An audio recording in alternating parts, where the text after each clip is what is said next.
Hi, it's Mark Owen from Moose Marketing MPI, the editor of Punchline magazine, and welcome to Punchline Talks, the business breakfast briefers, where each week I invite a panel of experts to review the morning newspapers, talk about the local economy, what's happening in their own individual businesses, their own individual business sectors, and finally, what's caught their eye in this week's Punchline.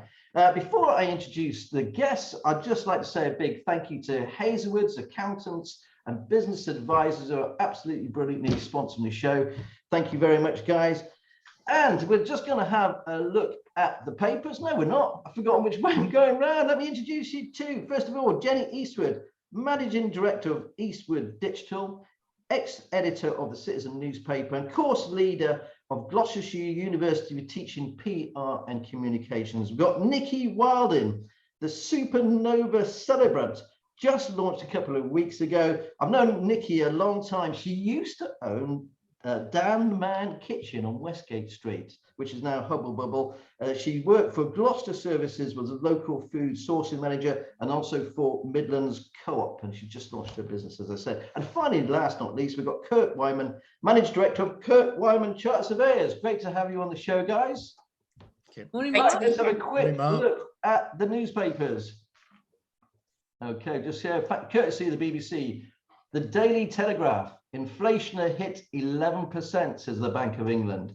The Times, pain ahead as Britain's braced for 11% inflation. The Daily Mail, now braced for pain for the big crunch. The Metro, 11%, hell is on the way. The Eye, no tax cuts for 2 years as inflation heads for 11%. The Daily Express, shock as food prices to soar by 15%. The Guardian, Johnson's must scrap role of ethics advisor after Gates' resignation. The Mirror, Maxwell, let me out in 2 weeks. The Sun, killed in airport chaos. The Financial Times, Ukraine's drive to join EU gains impetus for European leaders. The Daily Star, 6 pints of water and a packet of crisps, please. And that gets us linked to the ex-editor of the Citizen newspaper, Jenny. Welcome to the show. Thank you very much. Thanks for having me, Mark. So well, I heard through the grapevine, we were running this story for quite some time, that actually business inflation is running around 27%. That's the cost of bricks, mortar, cement, wood, everything and everybody you talk to, it's going through the roof. But the paper's all shouting about 11%. What's your take on it, please? Well, yeah, guess what? Obviously, that's the story I'm leading on talking about this morning, because you can't, swing a cat this morning for the news about the big crunch and the pain ahead. I'm looking at the front page of the Daily Mail, which you've just shown, which is now brace for pain for the big crunch. And there's two things here, really. Obviously, we've got the shock 11% inflation warning, and there's the real fear that we could be heading into this recession, by the end of the year.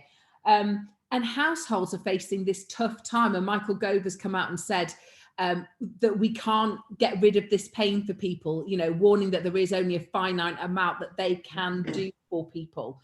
And not only that, but as we already know, the cost of food, etc., is soaring. Food bills set to surge by £500 a year. Some of the papers have led just on that line, others on the 11%. The cost of a roast chicken dinner could surge as much as 17%. For the average family. And grocery price inflation hit 7% over the 4 weeks to May, the highest level in 13 years. And the Mail is saying that we're facing the biggest cost of living squeeze since the 1950s. Wow. To give the government its due, at times we do hear that they are trying. There are things that they keep talking about that they are trying to bring in. But there is, I think, only a finite amount that people can do. I don't know what some of the other panelists feel about this, but it just feels like it's gloom after gloom in terms of that cost of living for people. There's even a story around today about swimming pool closures and the fact that within 6 months, some of the swimming pools will be forced to close because they can't afford to heat the pools over the winter months. I went to the Lido just this week, for example, fantastic local resource in Cheltenham. It's a charity. How is it going to keep that heat going if people don't support it with the rising cost of heating? So as you quite rightly point out, it's the cost of living to us individually, but the cost to the business community and the wider community and the rising cost of every part of our lives on the rise. we're going to see more and more businesses failing, and we're going to see more and more people on the breadline. Story around just this week in Gloucestershire around with the Police Federation chair talking about the amount of police officers having to use the food banks and get food vouchers, and that it's on the increase. And that's just one area of the public sector. So it's a bit of a gloomy story to start the news with this morning, but it's a really vital one to talk about, I think. Before we go and ask you about a couple more stories, I'm going to bring in the other panelists, actually, because obviously, Nicky, you've worked in the food industry a long, long time. I gather you've never seen anything like this. And what is the knock-on effect to, say, the likes of the Co-op and the likes of, I know you don't work for them anymore, but, you know. Yeah, well, it's interesting you say that, because I actually am, having worked in food for the last 15 years, as well as launching my own business, I am still working as a sourcing manager for a local business that works with distributing a lot of products from small local businesses. And what we have seen at Mudwalls Limited is the fact that price increases now, most businesses are actually put in 2 price increases already this year, and you think that we're only halfway through the year, and the average price increase is between 14 and 20%. Yeah, and we're having to pass it on. Retailers are having to pass it on. They can no longer absorb, in years go by. We were talking about cheese earlier, Jenny, weren't we? And now the price of a local piece of cheese, where you're trying to keep the price point under £4 for a 200-gram piece of cheese, has now gone over that. So yeah, you're just having to pass it on.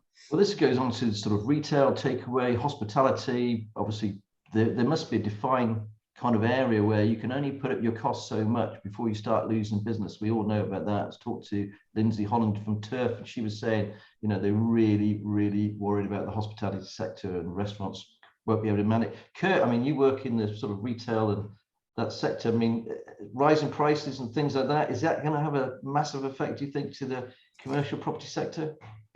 Yeah, I think it's having an effect on everything, Mark, to be honest. And, when you look at the classic example really is building costs. And when you look at building costs over recent years, it's difficult getting materials. The materials that you do get, the costs have increased dramatically. And the problem developers have, not that I often have a lot of sympathy for property developers, in all honesty, but, the issue they have is that when they start a scheme, all their figures are based on materials and labour at a certain price.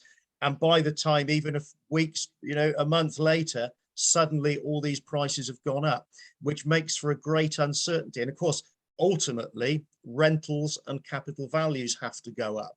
And there's no doubt about that. And when I look at sort of industrial rentals over recent years, and a good example is an industrial estate in Cheltenham that I've worked on probably for 20 years. Rental levels were traditionally around about £6 per square foot per annum. Over recent years, that's now doubled, and that rental is £12 per square foot per annum. And the reality is that will price certain people out of the market. And a good example is one company that I put into one of the units many years ago, who are a great firm, made timber windows. It got to the point when they couldn't afford that unit. And sadly, they've had to move out. And I think that's the problem. And I think ultimately, rentals have, certainly for certain sectors, industrial has got a little bit out of kilter, has got a little bit too hot. But it is, and business rates as well, particularly for retail, is a massive, massive issue, where you've got historically high business rates that are completely out of sync with where the market is now. And that stops a lot of companies doing stuff, particularly in town centres. No, thanks ever so much for that, Kurt. Let's go back over to the newspapers then, Jenny, as well. You'll go to you. Just pick us one more story, please. What have you got? Yeah, so although it's a bit of it's a slight financial gloom story, but I just think it's really interesting. So it's Revlon. So so those of us of a certain age, I'm probably at the tail end of the Revlon boom era, I would hasten to add. After shock bankruptcy of a brand once worth £2.2 billion, set about in the Great Depression to bring us all a bit of glamour and a bit of lippy and a bit of nail polish in that kind of era, grew to this massive global brand, used to own things like Elizabeth Arden, is going under.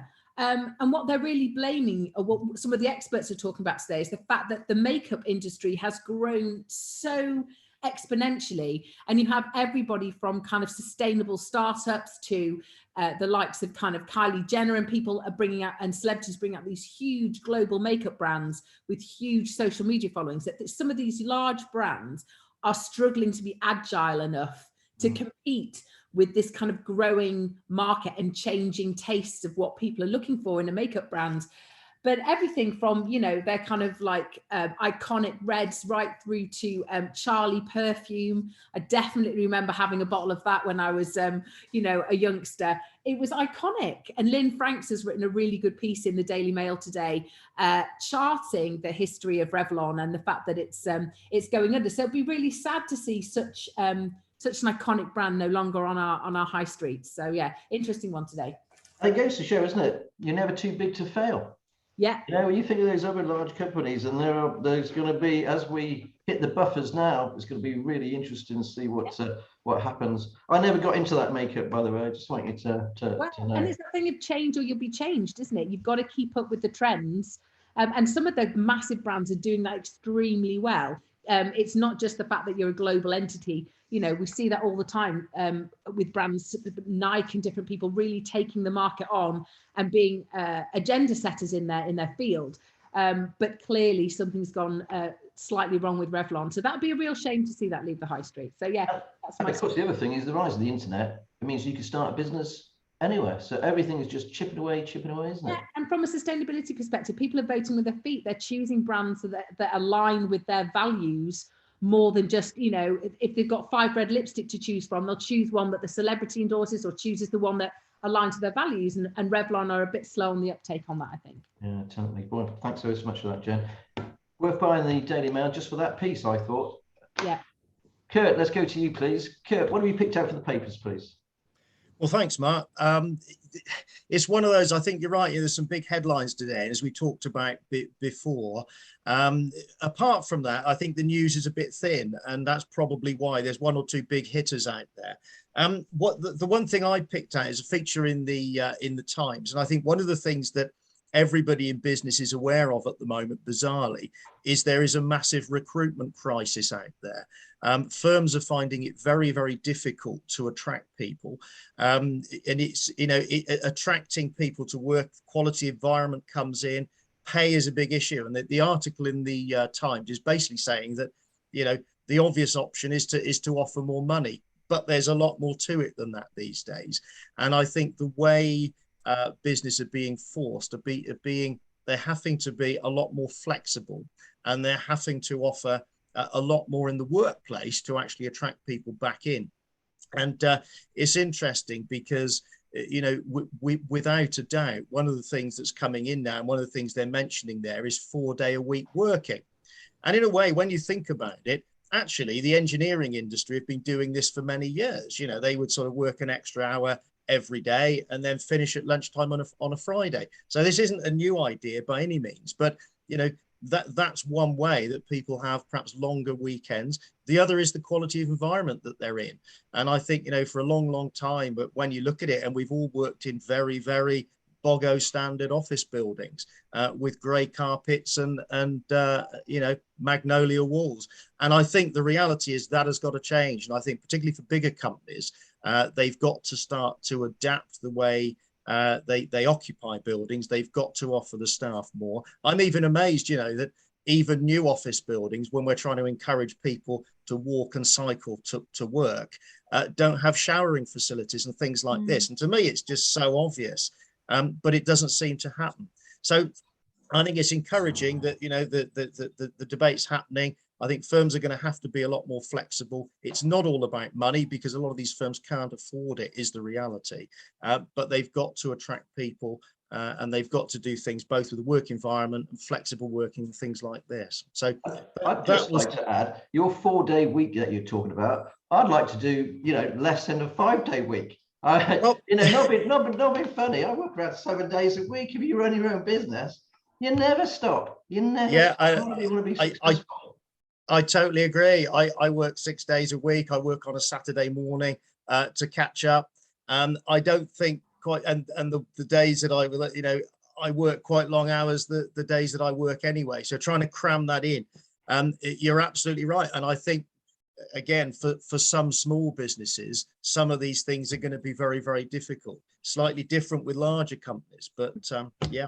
One of the things I heard is the massive amount of poaching that is going on, where people, it's sort of senior management are saying people are being poached and offered 20, 30,000 pound pay rises or something like this, really, really large amounts of money. But the people they're poaching aren't actually ready for those sorts of salaries. Does that make sense? As in, they haven't got that, because they're so desperate, these companies, to get bums on seats. People are being offered jobs that perhaps aren't good enough. It's just quite simple as that. You know, London companies are coming in and poaching from the shires because they can work from home now. It's a serious problem that's going on. Anyway, let's give Nicky. Sorry. Just to jump in on that slightly, at the university, I see that with my graduates, because I teach on postgrad, that they're desperate to get their foot in the door career-wise. That's why they do my course, to get that experience and to get those connections to get the jobs. But they are also very choosy about making sure that company is somewhere they want to work, that they believe in what the company is doing, that, just like you've said, that the kind of office environment, how they're going to be working, fits with actually what they want in their lives. More and more and more, it's that balance between, yes, they want work, but they want it to be something that's going to be meaningful to them. And we're only going to see that coming through even more, I think. I'd love to talk to you about loyalty as well with the younger generation, but that's a different conversation for now. Thanks ever so much, Jen. Thanks, guys. Come on, Nicky, let's see what you picked out from the papers. Sorry. Okay. Well, I've gone for a bit of a softer story and a bit of a good news, because there's not much out there, and it's actually in the Guardian, and it's with regards to COVID reading boom drives and record sales for Bloomsbury, so 28% up their sales were, and what it's showing is that obviously in the pandemic, when we all couldn't go anywhere apart from walk around a field, and we all resorted to like reading, how that has stayed with us. And I just think that is fantastic. And especially as, you know, we've mentioned that obviously we are all going to continue to be squeezed. So actually, you know, if we can't go out as much, then even more so is this, you know, reading going to become so important. So that's the one that I've picked out there. Have you got another one, Nicky? No, great story. I have, which also is linked again to the cost of living price increase, which is the fear of the price of school meals, which we know that has been in the press a lot.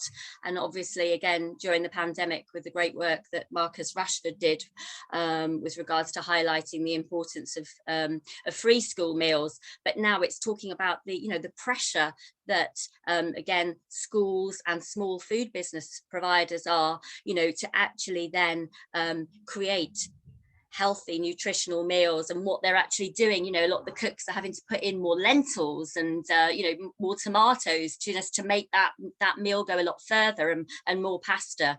That was my story there, obviously connected to food. And I read an article about food banks. Food banks are struggling because people can't afford to support them. They need to, they just don't have the disposable income, perhaps, to put a few tins aside. Anyway, that's we're in difficult waters. Thanks for that, Nicky. Okay, Jen, let's go over to you. Let's obviously, I was going to call it Jenny Digital, but it's not. It's Eastwood Digital, and the university. I mean, how did you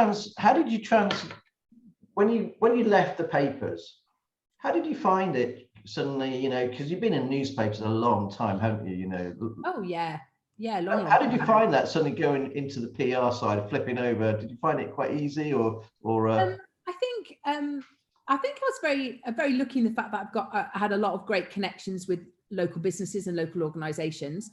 So I found myself, people came to me a bit to once they knew that I wasn't going to be there anymore, around could I help them with something, so although I'd not done public relations per se a lot before, knowing how the media tick, knowing what the media wants, and also you spend a lot of time, and this as well, Mark, about actually what your readers want, what consumers want. You spend a lot of time actually spending time thinking about what our readers are interested in. So all of those skills completely translate over to the public relations world and the communications world. So I set up Eastwood Digital very quickly, and And yeah, and I'm kind of a one-woman operation, and if I need any kind of other help, I kind of get that in. So I did that for 2 years really, until sort of the start of the lockdowns in 2020. And I've had some fantastic clients who stayed with me throughout the whole of the pandemic.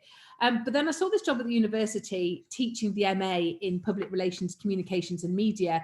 And I just thought, I love developing people. It's a big part of what I've done for many years in journalism and in businesses, helping them to improve their communications.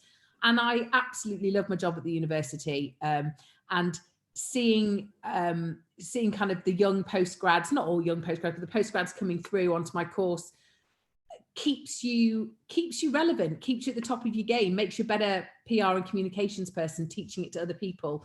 And it's fantastic to see where they've gone. I've got students within the 2 years that I've taught at Dyson, at Williams Formula One, Holland Cooper, or UCAS, all sorts of places, you know, and it's fantastic to see them go off and thrive. So I'm a bit kind of, I take them through a year like a kind of like, you know, like a second mum, and then I kind of push them out of the nest and off they go.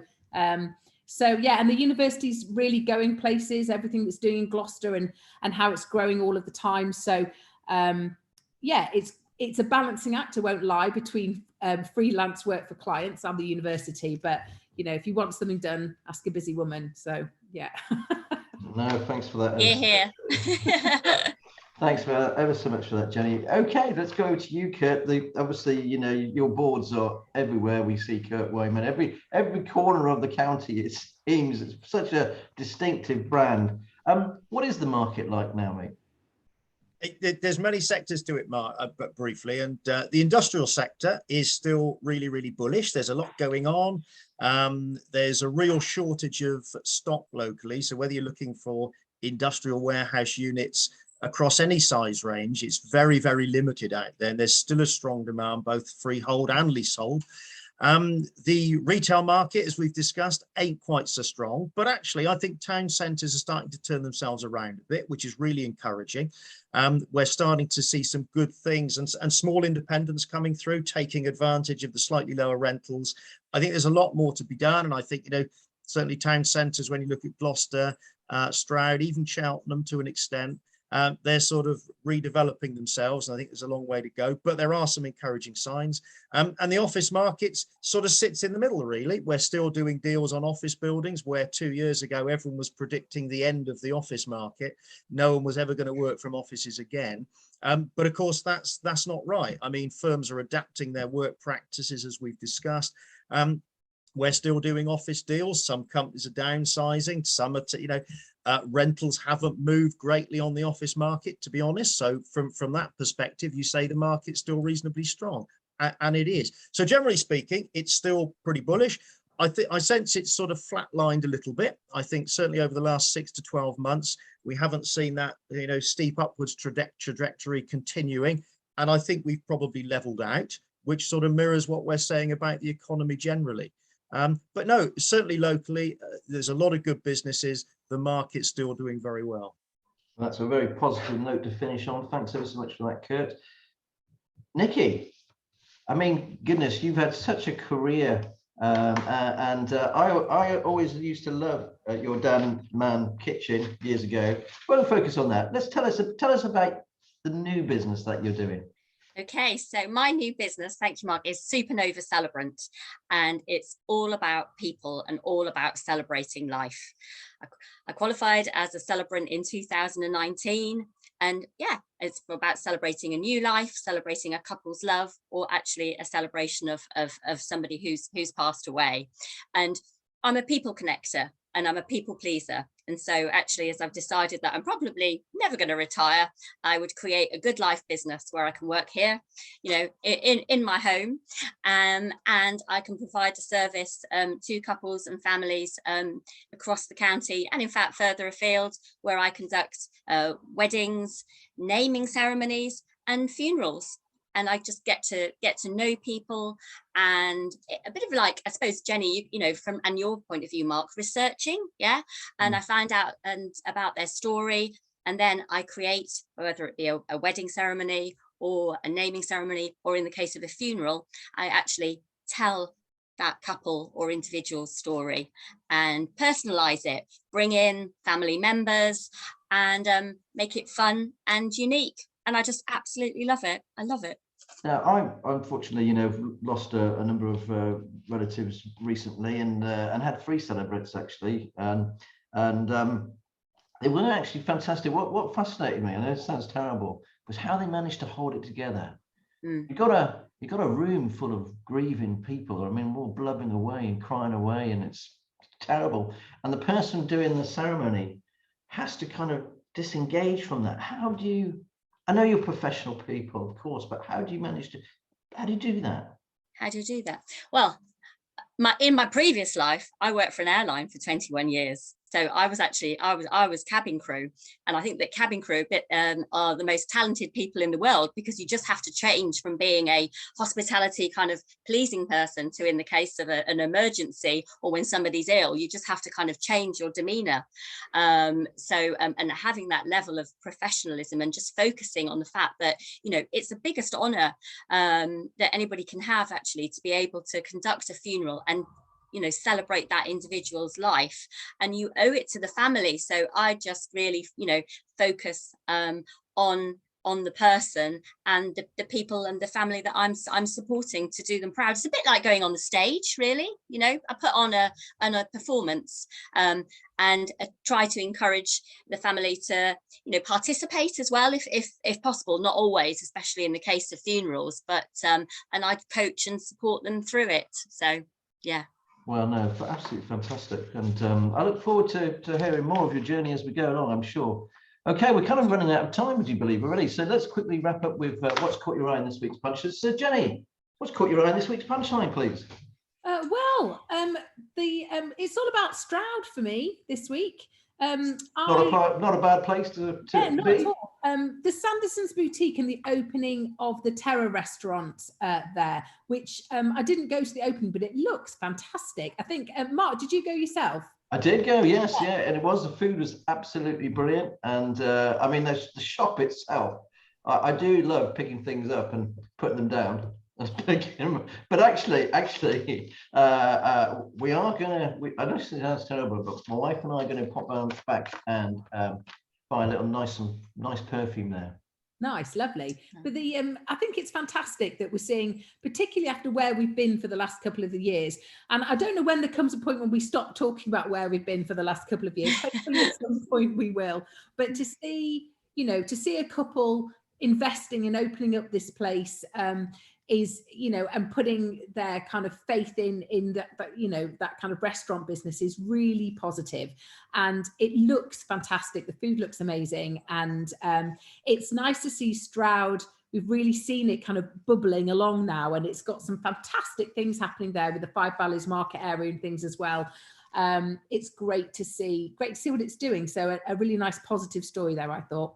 £250,000 investment that couple put in. That's a lot of money as we move forward. And the food was excellent, by the way. And I just love that whole foodie thing that's going on there actually at Five Valleys. I just love Stroud anyway.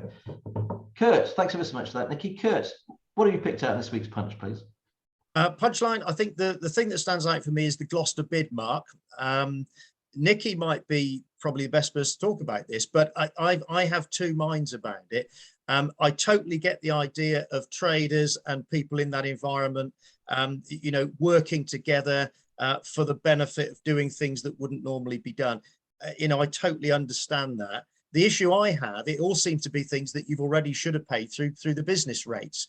And having, by way of an example, private security guards patrolling the town centre, it just seems absolutely ludicrous to me when we pay the police to do it.